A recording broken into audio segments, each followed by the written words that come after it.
আসসালামু আলাইকুম প্রিয় দর্শক, আজকে আবারও নতুন একটা রেসিপি নিয়ে চলে আসলাম আপনাদের মাঝে। আজকে কিন্তু উত্তরবঙ্গের জনপ্রিয় এই লাল আলু দিয়ে মুরগি দিয়ে রান্না করে দেখাবো।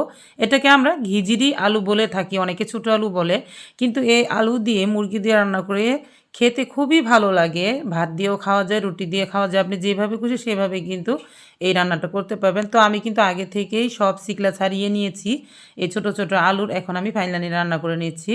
একটি কড়াই চুলার উপর দিয়ে তা গরম করে নিয়ে এখন আমি পর্যাপ্ত পরিমাণ সয়াবিন তেল দিয়েছি। তেলটা গরম হয়ে গেলে আমি পেঁয়াজ কুচি দিয়ে দিব, মানে নিজের পরিমাণ করে আর কি। আলু যেহেতু দিব সাথে, তার জন্য পেঁয়াজ বেশি একটা দরকার নেই। আমি বড় সাইজের একটা পেঁয়াজ শুধু কুচি করে দিয়ে দিলাম, দেখতে পাচ্ছেন।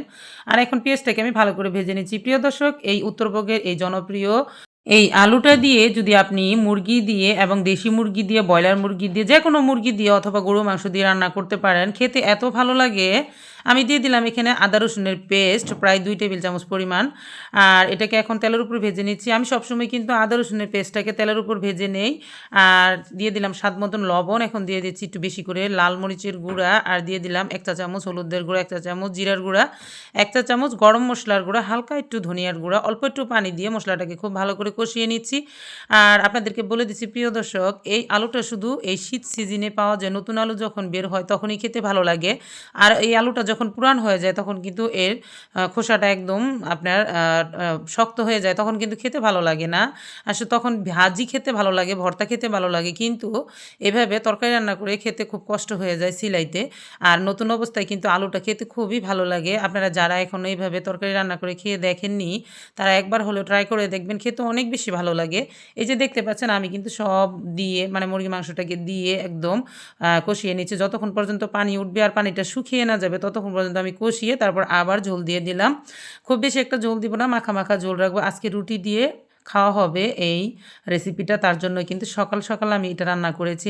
আপনাদেরকে আপনাদের সাথে শেয়ার করব, তার জন্য কিন্তু ভিডিওটা আমি ধারণ করে নিয়েছি, যাতে আপনারাও শীতকালীন এই সময়টাতে অ্যাভেলেবেল কিন্তু এই আলুগুলা পাওয়া যাচ্ছে, খেতে কিন্তু অনেক ভালো লাগে। শেষের দিকে কিন্তু আমি একটু জিরার গুঁড়া দিয়ে তারপর নামিয়ে নিলাম। মাশাআল্লাহ, দেখতে পাচ্ছেন অনেক বেশি সুন্দর লাগছে দেখতে। আর আমি কিন্তু রুটিও তৈরি করে নিচ্ছি। আমি আগে থেকে রুটিগুলো বেলে নিয়েছি, এখন জাস্ট শুধু সেঁকে নিচ্ছি। প্রিয় দর্শক, আপনাদের কাছে কেমন লাগবে আজকের রেসিপি তা তো আমি জানি না, কিন্তু আমাদের কাছে কিন্তু অনেক বেশি পছন্দ আজকের এই রেসিপি। আমার পরিবারের সকলেই পছন্দ করে। এই শীতের সময় আসলে কিন্তু আমাকে সবসময় এইভাবে তরকারি রান্না করে দিতে হয়, আর খুব এনজয় করে বাড়ির সকলে খেয়ে থাকে।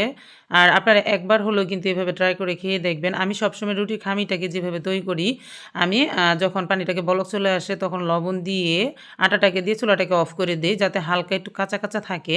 এই রুটিগুলো খেতে কিন্তু অনেক ভালো লাগে। একেবারে সিদ্ধ করে ফেললে সেটা মুরব্বিদের জন্য ভালো, কিন্তু বাচ্চারা খেতে তেমন একটা পছন্দ করে না, মানে একটু সিদ্ধ বেশি হয়ে যায় এর জন্য। আর এভাবে রুটিটাকে যদি তৈরি করতে পারেন হালকা কম সিদ্ধ করে আর কি, খামিটা তৈরি করলে সেই রুটিগুলো খেতে কিন্তু মুখে অনেক বেশি টেস্ট লাগে, ভালো লাগে।